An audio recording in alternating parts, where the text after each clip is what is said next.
attention, I'd like to call the meeting to order for the March 5th board meeting for FMU Board of Trustees. Can we have the roll call, please? Ms. Cartwright? Here. Mr. Grayson? Here. Mr. Coleman? Here. Mr. Dove? Mr. Dozier? Here. Mr. Freeman? Here. Mr. Gunn? Ms. Hartine? Mr. Jackson? Here. Mr. Jones? Here. Ms. Lebanon? Here. Mr. Lee? Here. Mr. McIntyre? Here. Mr. Moore? Here. Dr. O'Connor? Thank you. The absences have been approved. They notified me beforehand. We have several people that have called in. For the record, the media has been notified in accordance with the requirements of the Freedom of Information Act and a quorum is present. You've had an opportunity to review the minutes, to have a motion to approve, or first, any changes, additions to the minutes. Move to be accepted as presented. Thank you, Mr. Coleman. Trustee Coleman, second. Second. So we have a second. All those in favor say aye. Aye. Any opposed? Hearing none, the minutes stand approved. Moving right on to committee reports. Executive Affairs met today. Very detailed meeting from Dr. Carter covering a number of issues and topics, most of which he'll cover under the President's report. We do have one item, resolution to bring to the board with unanimous recommendation approval, the naming of D. Keith Best Black Box Theater. I think I'd like Dr. Carter to mention a couple of words about that since he was so close to, you know. Well, the wonderful thing about Keith is everybody on this campus was close to Keith Best, and I'll make this brief because later on we'll put information out. There'll be a memorial service for Keith. It'll be down at the Performing Arts Center, and we certainly want the board to attend and be with us during that. But I will tell you that every conceivable distinction a faculty member could win at Francis Marion, Keith won. But he didn't simply win them, he earned them. He was known for his dignity, his charm, he was known for his generosity, and he was generous with everything. He was generous with his time, he was generous with his presence, he was generous with his talent, something that we all loved about him. Over the course of my presidency here, I asked Keith to do a lot of things, and he never said no. And some of those things I asked him to do, had he asked me to do, I would have said no, like chair the provost search, okay? He was an extraordinary colleague, and he was an extraordinary faculty member, and I couldn't thank the board more for bestowing on him this honor.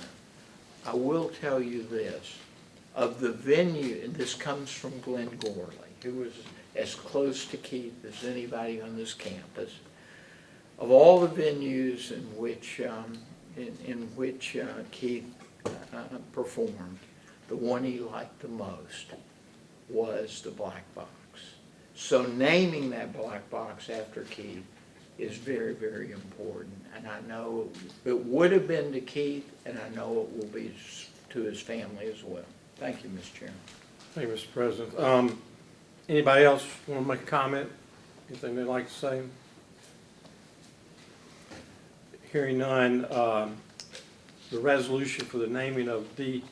Keith Best Black Box Theater, and you can see all that he did as listed there, 32 years of service in the Department of Fine Arts. We have a recommendation from the committee. Do I have a second? Second. All those in favor, say aye, please. Aye. Thank you. Stands is passed. And moving on to academic affairs and accreditation Trustee Mark Moore. Thank you, Mr. Chairman. Today, the committee heard from the chair of the faculty, Dr. Sharon O'Kelly, who updated us on the outcomes of the recent faculty meetings, including that Dr. Deborah Hopla and Professor Keith Best were granted emeritus status. Additionally, Dr. O'Kelly was reelected for another term as faculty, or as chair of the faculty at the February meeting. In his enrollment management report, Dr. John Rowan reported that the Office of Admissions will host 2 additional open houses this spring. They're also working on developing the orientation sessions for the summer. He introduced us to the new Chief Information Officer, Mark Alpert, and the Associate Chief Information Officer, Vashon Brown. Dr. Rowan also reported that the university hosted a STEM Day recruiting event on January 30th in which 715 high school students from across the PD attended. The School of Business and Education also hosted a recruiting event on February 25th, in which 134 high school students attended, and the School of Health and Sciences will host their event on March 27th at the Cottage Center, and the Arts, Humanities, and Social Sciences are collaborating on a recruiting event that will coincide with the Arts International on April 18th. We also heard from Dr. Mark Blackwell, who provided an update on international programs. This spring, Francis Marion is hosting 4 exchange students from France and Germany. 3 Francis Marion students are studying abroad this spring in Ireland, and 1 is studying at the Rain School of Business working on a dual degree. There are also 2 student groups traveling abroad over spring break. 1 group is visiting Scotland, Northern Ireland, and Ireland, while the other group is visiting Thailand. Finally, we heard from each academic dean and the work going on in their areas. Each reported on the impressive research and activities being conducted by faculty and students. And that concludes my report, Mr. Chairman. Thank you. Any questions, discussion for Trustee Moore? Hearing none, we move on to Development and Alumni Affairs. Trustee Freeman. Thank you, Mr. Chairman. Just met just a few minutes ago, very well attended. I have 2 that's out. But as far as an events, donor reception, scholarship reception will be March 24th, 2026. Also, the golf tournament, annual golf tournament will be April 24th, which will be held at the Country Club of South Carolina. So looking forward to you all, various teams joining that. On the Education Foundation side, we had about 4 new gift donating for the foundation. Dr. Panas and Debbie Calaris Fine Arts Scholarship, Primary Care Nursing Practitioners Endowed Scholarship. There's John and Susan Ray Endowed Chair, and also on the Giving Day, which was held on January 26th, that went very, very well.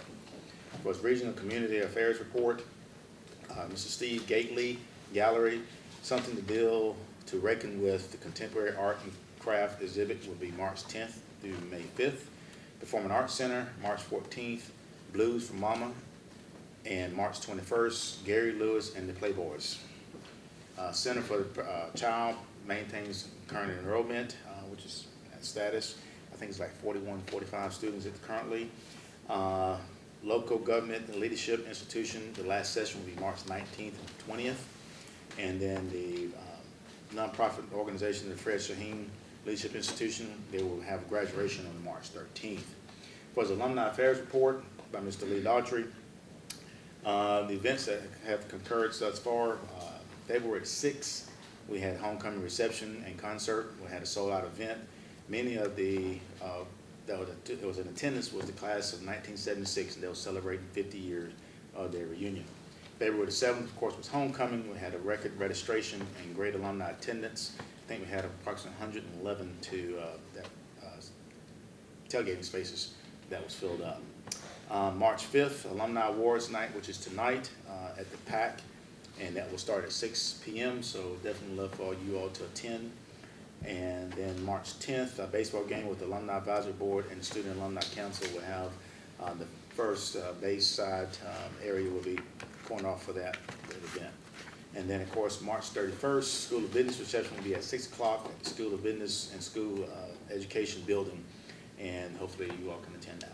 That's conclude my report, Mr. Chairman. Thank you. Any questions, discussion? Hearing none, we move on to Finance Facilities. Trustee Jackson.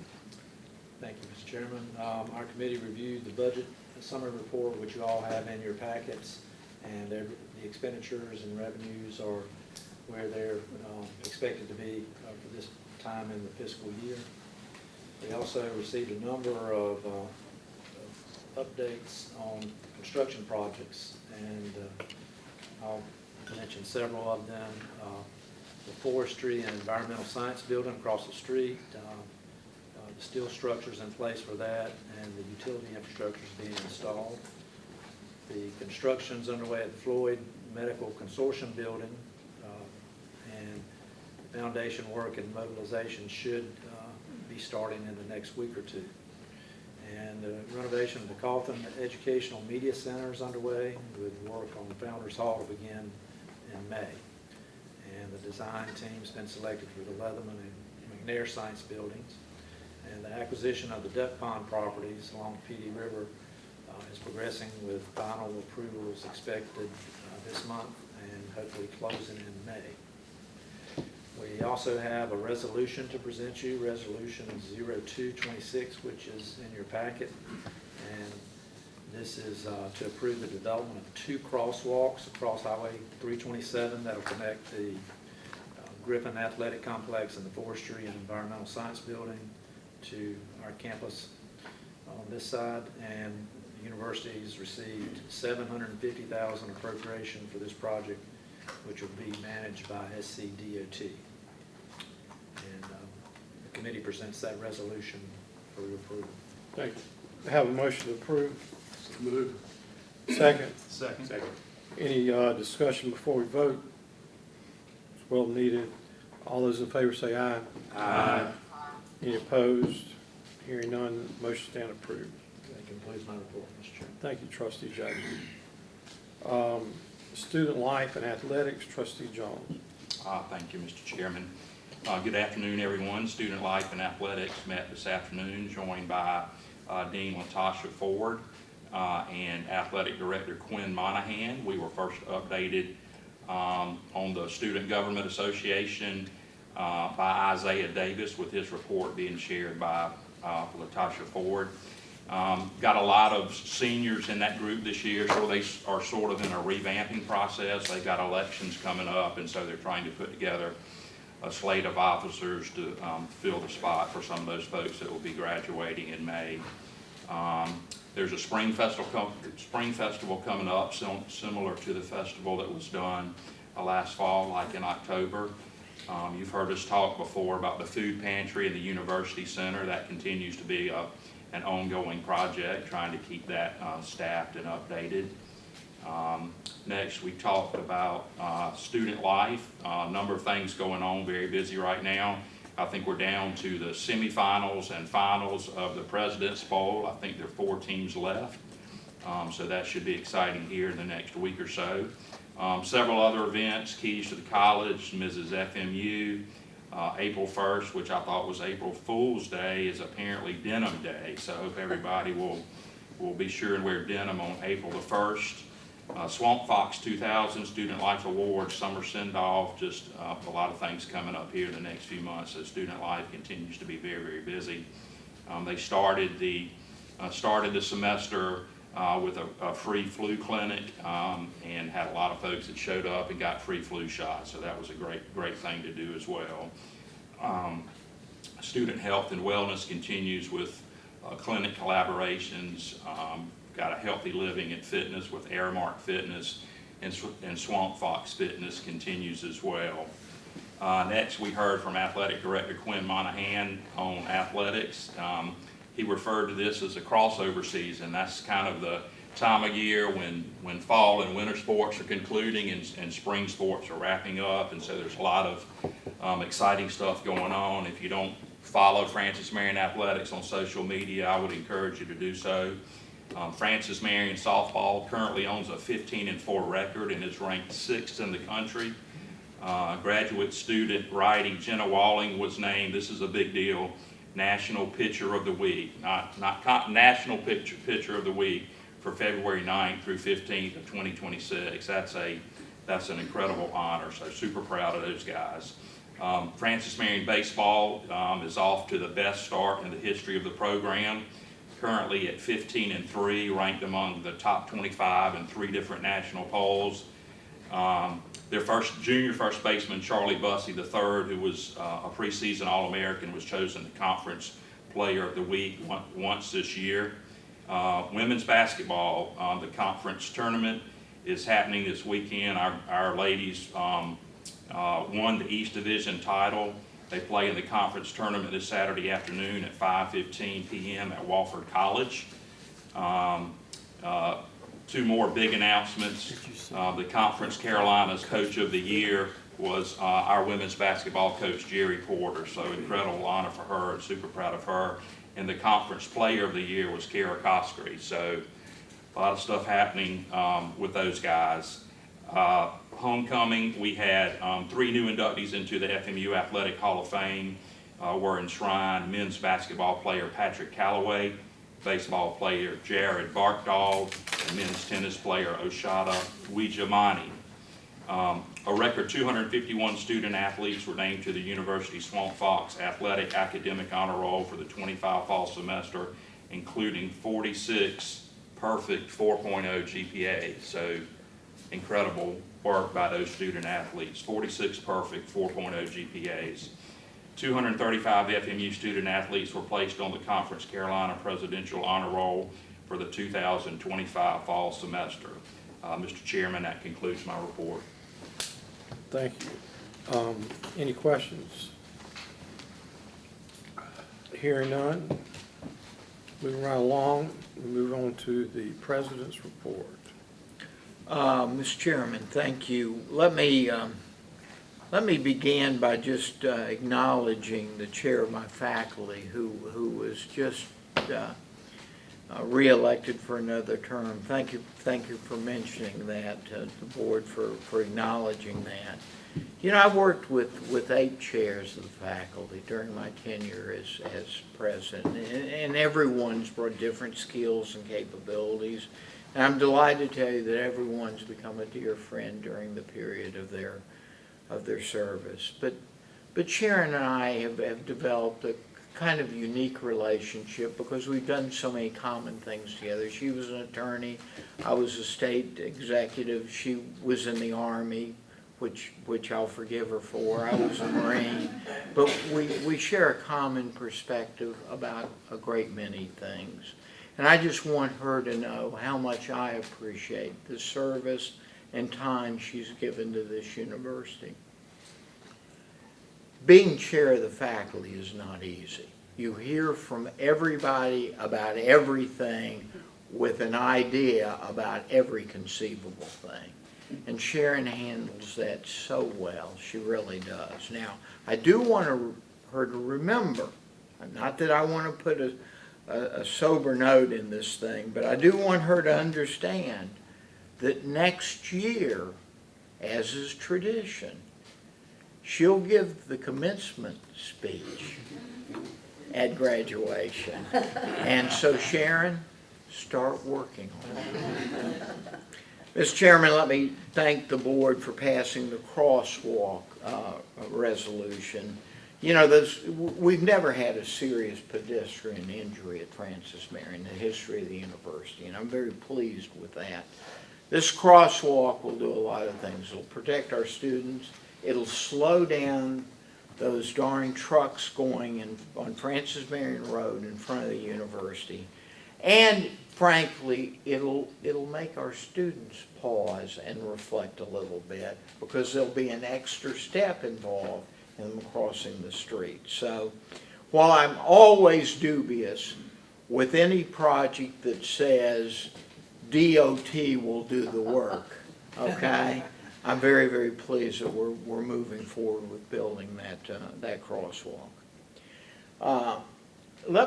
Mr. Chairman, I would be remiss if I didn't notice or call attention to the article that appeared in the Post and Courier this week. It says, I believe, Dargan's Pond in South Carolina has been closed for a decade.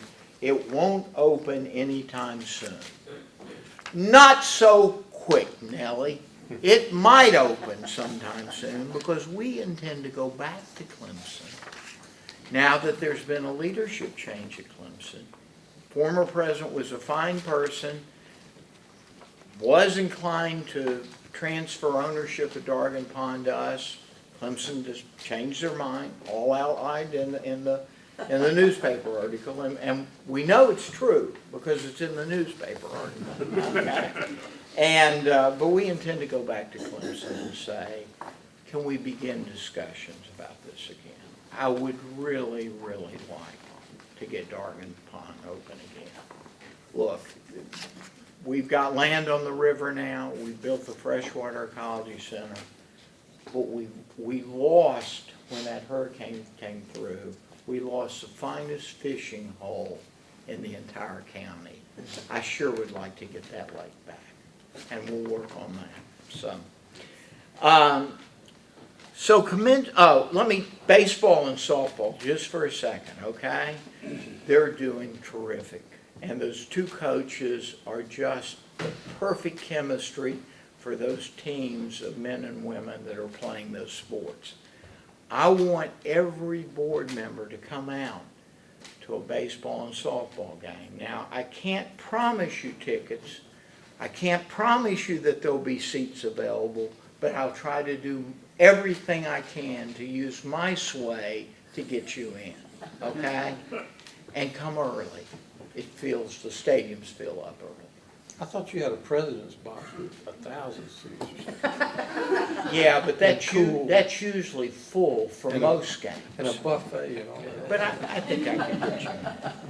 Mr. Chairman, let me talk a little bit about commencement. As you know, we had one commencement in December. We were able to go back to the pattern of having one commencement. Unfortunately, in May, we'll because the number of graduates we'll have, we'll be back to two commencements. So Friday night will be the commencement ceremony for health sciences and business, and Harry Lassane, who is the executive director of the Darla Moore Foundation, will be our commencement speaker for that evening. I find that unique because this will be the first class in which Darla Moore scholars will actually be graduating. So the money that Ms. Moore and the foundation has given us over the years, the first fruits of that process, we'll see at a ceremony in which the executive director of the foundation will be speaking. And then during the day ceremony the next morning, May the 9th, Maria Whitehead will be speaking, who is the regional vice president of OSI, which is the nonprofit that works so hard to get us the land down on the river. So we're very, very excited to have her with us. She's just an extraordinary conservationist, and I think she'll give a great speech. Finally, certainly not least, we're going to give an honorary degree during the day ceremony to Michael Hawkins, who has been our associate athletic director for sports information for a long time. He's actually been at the university in excess, I believe, Stephen, of 4 decades. And Michael is very much a part of the legacy of this institution, and I'm glad that we can honor him with that degree before he leaves. Mr. Chairman, 2 things very, very quickly. The foundation is in the process of exploring the prospects of purchasing some of the land around our biological station in Ecuador, Walsamaco. So we anticipate over the next 2 to 3 months that we will acquire slightly in excess of about 21 acres down in Ecuador to further complement that station we currently have down there. And that will simply make our environmental science programs stronger and more viable by allowing us the opportunity to build more land down there or build more facilities to get more of our students down there. I will tell you that is one of our most successful and popular study abroad programs. Dr. Blackwell, I see you back there. Is that not correct? That is correct, Mr. President. Thank you very much. A word from Dr. Black.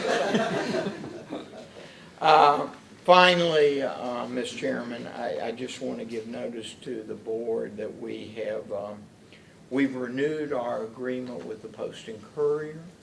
They, for the past 3 years, they've occupied space downtown in our Leatherman Center. They will continue for the next 3 years in that space. And as a part of that arrangement, they'll also continue to support the journalism internship training that they've worked with us in pursuing over that time. Finally, I know many of you will be there. Tonight, of course, is our annual awards ceremony for distinguished alumni. It will be at the Performing Arts Center. Is Lee here? I believe it begins at 7 this evening. Lauren. 6 this evening. Well, let me wrap this up quickly. 6 this evening, it kicks off, and please join us if you can. There are some wonderful people that we want to honor tonight. Thank you, Mr. Chairman. That's my report. Thank you, Mr. President. Any questions for President Carter before we move on? Thank you. Hearing none, have additional item on the agenda tonight. The nomination committee report. Mr. Jody Bryson, introduce your committee. Thank you, sir. I appreciate it, Mr. Chairman. I was pleased to serve as chair of the nominating committee. I was joined on that committee by Trustee Trish Hartone and Trustee Paul Dove. Our committee convened on February the 6th, and after some discussion, we unanimously agreed on the following slate of new officers. In the role of secretary, Beth Balknight, Trustee Balknight, vice chair, Trustee Karen Leatherman, and chair, Mark Moore. Each of these trustees have indicated a willingness to serve, and so I'm pleased to present this slate to the board as a motion from the nominating committee. Mr. Chair, I would recommend we go ahead as the board elect that slate by acclamation.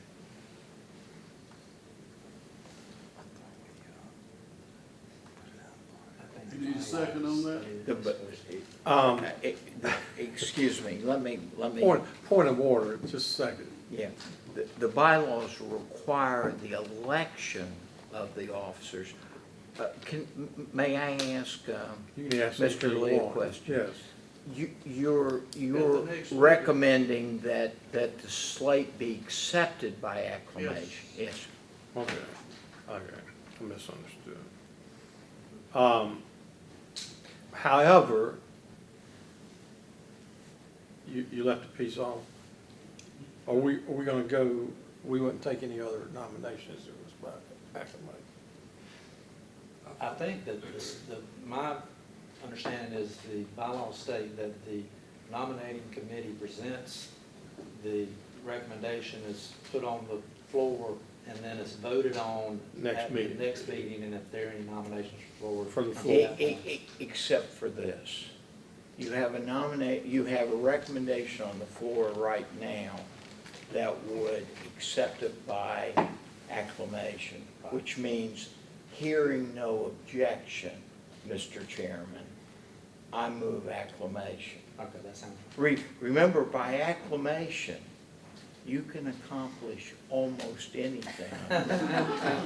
Yeah, and thank goodness I wasn't eligible for a third term, so here we are. So I guess we're going to do acclamation. Yes, sir, I'm still sorting through the third term for, well, Mr. Chairman, that's not my decision, that's actually your decision. I understand that. Okay. So I have is that a motion? That's a motion for Mr. Lee by acclamation that we accept the officers as presented by Trustee Bryson. Do I have a second? Second. Clarification, Yes. as secretary, I'm supposed to monitor this to make sure it follows the bylaws. So what we're doing is the slate is being accepted and then it'll be voted on to be approved at the next meeting. Yes, sir. Yes. The key word is the slate was recommended to be accepted Right. by acclamation, the slate. Thank you. I was confused too. I'm in charge, so. But Three terms will do that to you. you still haven't served your third term. Thank goodness. So when his term expires June 30th? Yep. That's correct, yes. Second? Have a second? Second. Yeah. All those, in I think W is second. W is second. All those in favor, please say aye. Any opposed? So we'll have the vote and accept nominations from the floor. Any changes I did at the next meeting?